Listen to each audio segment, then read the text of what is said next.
सभी साथियों को मेरा नमस्कार। और आज का हमारा मुद्दा भू कानून क्या है, भू कानून और क्यों हो रही है उत्तराखंड में इसकी मांग। आज यह पवित्र स्थली देवभूमि क्यों जो है बाहरी लोगों के आने से इस क्षेत्र की शांति क्यों भंग हो रही है, इस पर चर्चा करेंगे। और भू कानून क्या है और ये इसकी मांग क्यों हो रही है, जनता की जो है ये मांग क्यों चल रही है। तो आइए इस ऋतु रावत जी की इस कविता से शुरू करते हैं आज की ये वीडियो। तो कि देवों की भूमि च ये देवभूमि, गढ़वाल कुमाऊं की शान च भूमि, बद्री केदार को धाम च भूमि, गंगा जमुना की धार च भूमि, पहाड़ों की महिमा अपार च भूमि, सुंदरता को प्रमाण च भूमि, संस्कृति की पहचान च भूमि, प्यार प्रेम की ये भूमि, रीति रिवाज की ये भूमि, तेरी मेरी पहचान च भूमि, हरि को द्वार च भूमि, देवताओं का आवास की ये भूमि, प्यार प्रेम की देवभूमि, भारतवर्ष की मैं एक देवभूमि, यूं लिखूं ऋतु रावत जी ने ओड़ी बिटन। अब आपको ले चलते हैं सीधे भू कानून क्या है और भू कानून की मांग आज जोरों शोरों से जो है क्यों चल रही है। उत्तराखंड के लोगों में भू कानून को लेकर जो है क्यों अपने भूमि की रक्षा के लिए जो है भू कानून की मांग की जा रही है उत्तराखंड सरकार से। अब आपको बताते ले चलें भू कानून क्या है।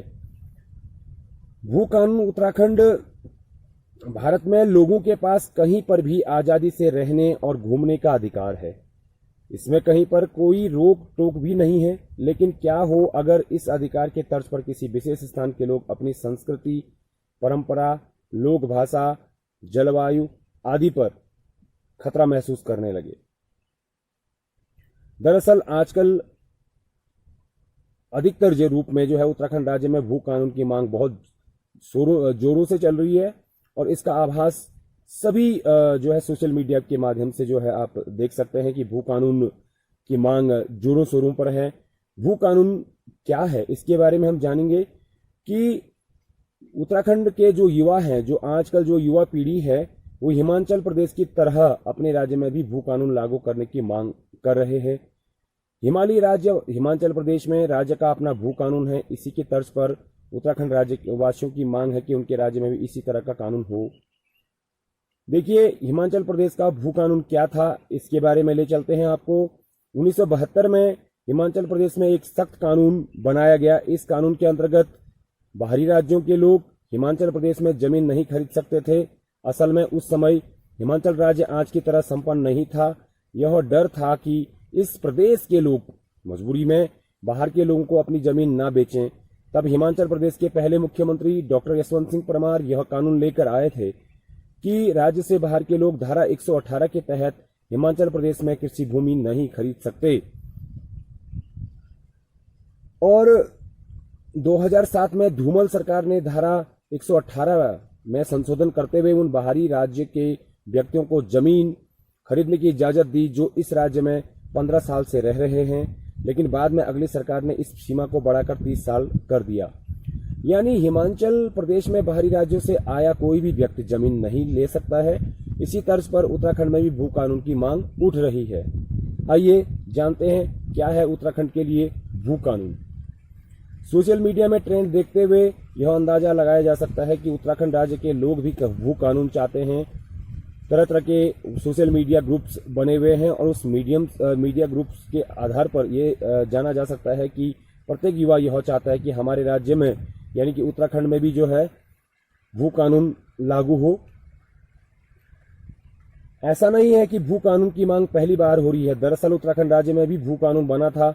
9 नवंबर 2000 को राज्य की स्थापना के बाद सन 2002 में एक प्रावधान किया गया था कि अन्य राज्यों के लोग उत्तराखंड में सिर्फ 500 वर्ग मीटर तक जमीन खरीद सकते हैं थे। 2007 में यह सीमा घटाकर 250 वर्ग मीटर कर दी गई। इसका मतलब किसी भी राज्य से आया व्यक्ति उत्तराखंड में अधिकतम 250 वर्ग मीटर की कृषि जमीन ही खरीद सकता है।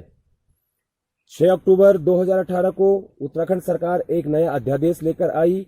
इसके मुताबिक उत्तर प्रदेश जमींदारी विनाश एवं भूमि सुधार अधिनियम 1950 में संशोधन का विधेयक पारित किया गया। इसमें धारा 143 क और धारा 154(2) जोड़ी गई, जिसके तहत पहाड़ों में भूमि खरीद की अधिकतम सीमा को ही समाप्त कर दिया गया। निवेश और उद्योगों को बढ़ावा देने के नाम पर लाए इस संशोधन से अन्य राज्य का व्यक्ति कितनी भी जमीन खरीद सकता था, मतलब अनलिमिटेड, जिसे हम कह सकते हैं। उत्तराखंड के लोगों का डर क्या है, उत्तराखंड के लोग क्यों भू कानून की मांग कर रहे हैं, इस बात को जानते हैं। आइए। जब से उत्तराखंड राज्य सरकार ने बाहरी लोगों के लिए राज्य में जमीन खरीदने की सीमा हटाई है कि वह व्यक्ति जो है यहाँ पर आकर कितनी भी जमीन खरीद सकता है, चाहे वो उद्योग धंधों के मसले से यहाँ पर आए या कुछ और उसका उद्देश्य हो, वह अनलिमिटेड तौर से असीमित तरीके से जो है जमीन खरीद सकता है। बाहरी लोगों के लिए जो राज्य में जमीन खरीदने की सीमा को हटाया गया है, तो राज्य के लोग इसे जल, जंगल और जमीन पर खतरे के रूप में देख रहे हैं। इसके साथ ही यहाँ की जलवायु, सभ्यता, परंपरा, संस्कृति, लोक भाषा के लिए भी खतरा पैदा हो गया है। उत्तराखंड राज्यवासियों का डर का कारण यह भी है कि यदि आज बाहर के रसूखदारों को या रईस लोगों को जो है यहाँ के पहाड़ बेच दिए जाएंगे, तो आज के समय हमारे पहाड़ का कहकर गर्व महसूस करने वाले यहाँ के लोगों की पीढ़ियां इस भूमि से वंचित रहेंगे। हिमाचल प्रदेश जो पहाड़ी राज्यों में सबसे संपन्न है, उसके इस विकास का कारण कहीं ना कहीं भू कानून भी है, ताकि वहाँ के स्थानीय लोग इस भू कानून की तर्ज पर अपना विकास स्वयं कर सके और अपनी भूमि में ही जो है स्वयं का विकास करने में उन्मुख हो। चाहे वो अधिकतर उद्योग दूसरे राज्य के लोग ही चलाते हैं यहाँ पर, क्योंकि स्थानीय लोग जो है नहीं कर पाते हैं, क्योंकि उनके पास अपनी जमीन और अपना संसाधन न होने के कारण जो है ऐसा होता है। चाहे होटल हो, रेस्टोरेंट हो, कारखाने हो, फैक्ट्रीज हो, निजी स्कूल हो, कॉलेज हो, ज्यादातर संस्थाओं के मालिक उत्तराखंड के बाहर के लोग ही चलाते हैं। इस राज्य के लोगों को उनमें से कोई ताल्लुक नहीं है, बस कुछ राज्य के लोग ही इन संस्थाओं में नौकरी करते हैं और जिन्हें उक्त वेतन नहीं दिया जाता है, यानी कि शोषण किया जाता है राज्य के लोगों का।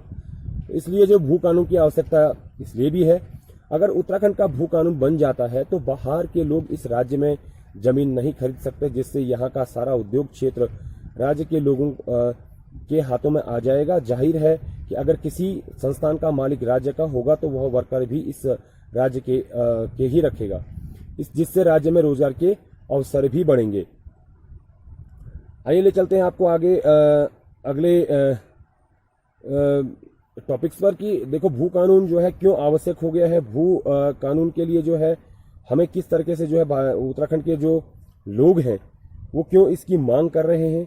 और अब तक चूंकि हम बता चुके हैं कि अपने पुरखों से विरासत में मिली जमीनों को बाहरी जमीनखोरों से बचाने के लिए कुछ अन्य हिमालयी राज्यों की तरह विशिष्ट कानूनी प्रावधानों की मांग को लेकर उत्तराखंड में भी जो है जन आंदोलन की सुगबुगाहट शुरू होगी। बल्कि आने वाले समय में देखने को मिलेगा कि उत्तराखंड में जो है इस सुगबुगाहट से चिंगारी भड़केगी और भू कानून संशोधन लाया जाएगा, ताकि जो है यहाँ पर भू कानून को जो है लागू किया जाए और विधानसभा में ये जो है इस बात को जो है इस राज्य के जो मुख्यमंत्री है, युवा मुख्यमंत्री माननीय पुष्कर सिंह धामी जी के द्वारा भी संशोधन के लिए जो है आश्वासन दिया गया है।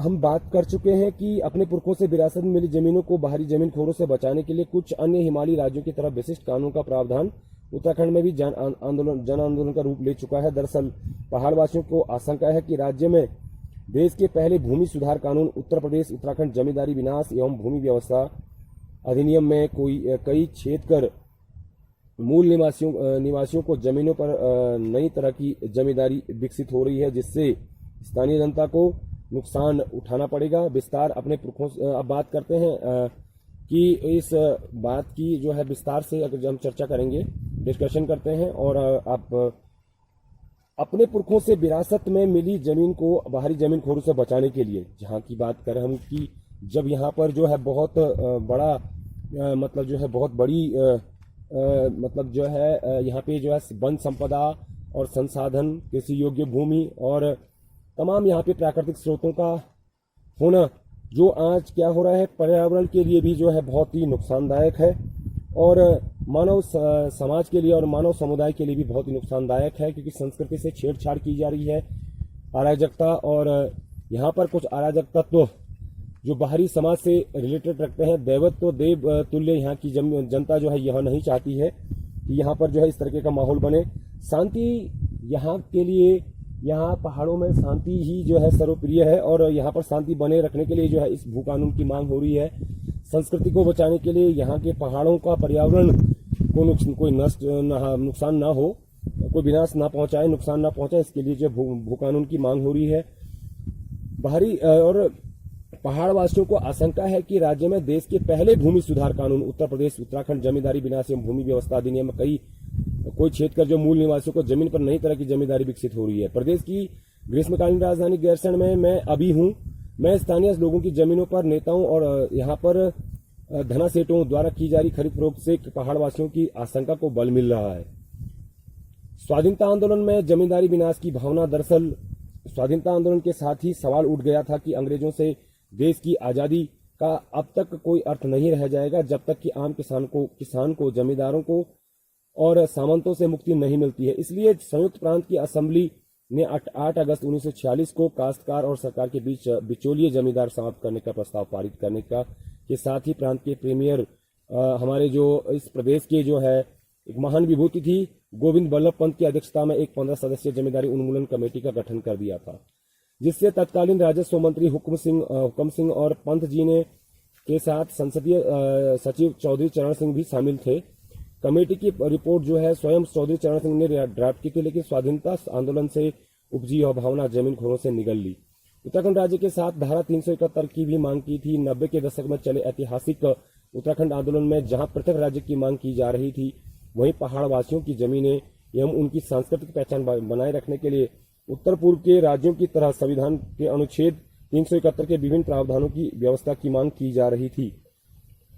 अंग्रेजों ने भी आज के उत्तर प्रदेश, जिसे तब आगरा एवं अवध संयुक्त प्रांत के नाम से जाना जाता था, के प्रशासन से भिन्न तत्कालीन असम के जनजातीय क्षेत्रों की तरह उत्तराखंड को भी शेड्यूल्ड डिस्ट्रिक्ट एक्ट जो 1874 के तहत प्रशासित किया था। धारा 371 की मांग करने वालों में भाजपा के तत्कालीन सांसद मनोहर कांत ध्यानी भी थे, जिन्होंने बाकायदा यह प्रस्ताव राज्य सभा में भी रखा था। सरकारों ने कानून तो बनाए, लेकिन वह धीरे धीरे ढीले पड़ते गए और एक समय बाद बदल ही दिए। तिवारी जी और खंडूड़ी जी ने बनाया था हिमाचल जैसा कानून जो है जो सबसे पहले की बात कर रहा हूं मैं।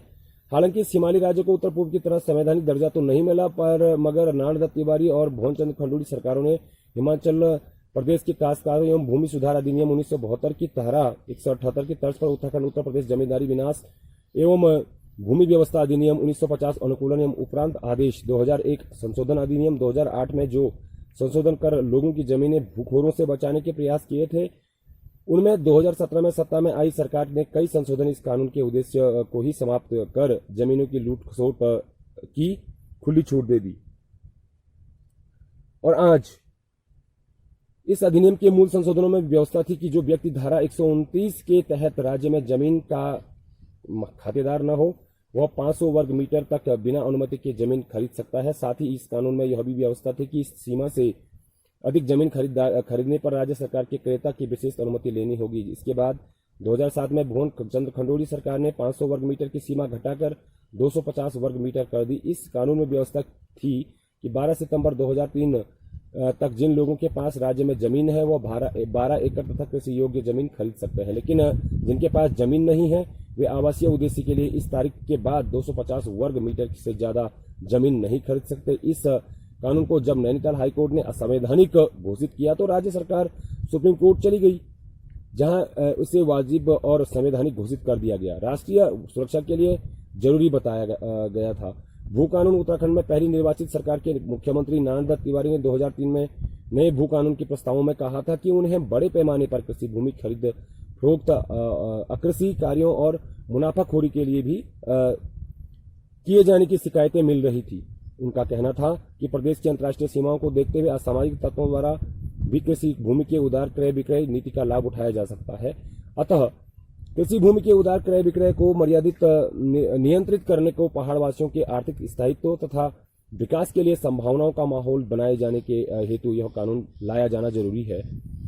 उत्तराखंड में कृषि के लिए केवल 13% जमीन वर्गीकृत है, जिसका एक बड़ा हिस्सा पलायन के कारण उपयोग से बाहर हो गया। राज्य गठन के बाद ही लगभग 1 लाख हेक्टेयर कृषि योग्य जमीन कृषि से बाहर हो गई और ऐसी जमीन में या तो इमारतें उग गई या फिर जंगल झाड़ियां जो है दंग गई। अगर इतनी सीमित जमीन भी पहाड़ के लोगों से छीन ली गई तो उनकी पीढ़ियां ही भूमिहीन हो जाएगी। तो अब आप देख सकते हैं कि किस तरीके से जो है हमारे जो ये सारा इतिहास रहा है इस भू कानून का, तो क्यों मांग हो रही है उत्तराखंड की जनता में, इस की मांग क्यों चल रही है, तो अब आप देखेंगे। डॉक्टर यशवंत सिंह परमार ने की थी कि वैकल्पिक कानूनी व्यवस्था उद्योग तो नहीं आए मगर जमीनें जरूर चली गई। वर्ष 2018 के 7 एवं 8 अक्टूबर की प्रधानमंत्री नरेंद्र मोदी की उपस्थिति में आयोजित निवेशक सम्मेलन में हुए 1.25 लाख करोड़ के पूंजी निवेश प्रस्तावों के एएमयू से तत्कालीन त्रिवेंद्र सिंह सरकार इतनी गदगद हुई कि उसको जमींदारी विनाश एवं भूमि सुधार अधिनियम 1950 के पीछे छिपी जमींदारी के विनाश और काश्तकार की भूमि बचाने की भावना नजर नहीं आई और उन्होंने उद्योगों के नाम पर पैतृक राज्य उत्तर प्रदेश से विरासत में मिले ऐतिहासिक जमींदारी विनाश एवं भूमि विनाश व्यवस्था अधिनियम 1950 को ही दांव पर लगा दिया। त्रिवेंद्र सरकार ने 2018 में उत्तराखंड उत्तर प्रदेश विनाश जमींदारी विनाश एवं भूमि व्यवस्था अधिनियम अनुकूलन एवं उपरांत आदेश में संशोधन कर उक्त कानून में धारा 154(2) जोड़ते हुए पहाड़ों में भूमि खरीद कर अधिकतम सीमा खत्म कर दी। इसके साथ ही 143 को जोड़कर कृषकों की जमीनों को आकर्षक बाहरी लोगों द्वारा उद्योगों के नाम पर खरीदकर उसका भूपयोग परिवर्तन आसान कर दिया। अब कोई भी धनासेठ उद्योग लगाने के नाम पर बहुत ही सीमित मात्रा में उपलब्ध कृषि भूमि खरीद सककर उसका कुछ उपयोग कर सकता है। उस दौरान राज्य की जमीनों को नीलामी कर राजस्व कमाने की योजना भी बनी मगर योजना के धरातल पर उतरने से पहले सरकार ही चली गई। डॉक्टर परमार को चिंता थी कि पहाड़ियों की जमीन की आधुनिक हिमाचल निर्माता डॉक्टर यशवंत सिंह परमार ने नए राज्य के अस्तित्व में आते ही 1972 में हिमाचल प्रदेश काश्तकारी और भूमि सुधार अधिनियम 1972 बनवाकर उसकी धारा 178 कर दी, जिससे जमीन का मालिक आकर्षक को सेल, डीड, लीज, गिफ्ट, हस्तांतरण और गिरवी के माध्यम से जमीन हस्तांतरित नहीं कर सकता था। यद्यपि हिमाचल में भी बाहरी दबाव के चलते इस कानून में अब तक 5 बार संशोधन हो चुका है। नए प्रावधानों के तहत वहां अटल बिहारी वाजपेयी और प्रियंका गांधी सरीखे वीआईपी को मकान के लिए जमीनें मिल चुकी है।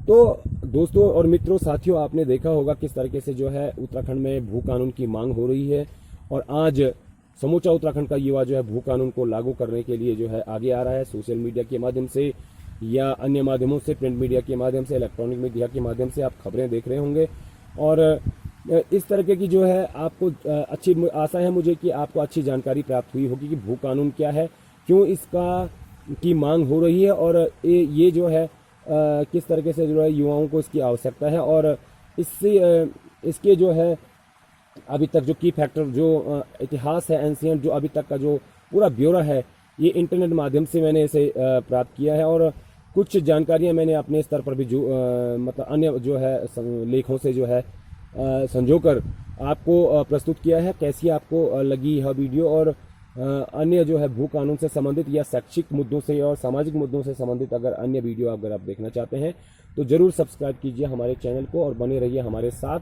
मैं सोनू राउत, विधानसभा गैरसैंण, भराड़ीसैंण और सारकोट से आपका मित्र, आपका साथी। बहुत बहुत धन्यवाद। नमस्कार, प्रणाम।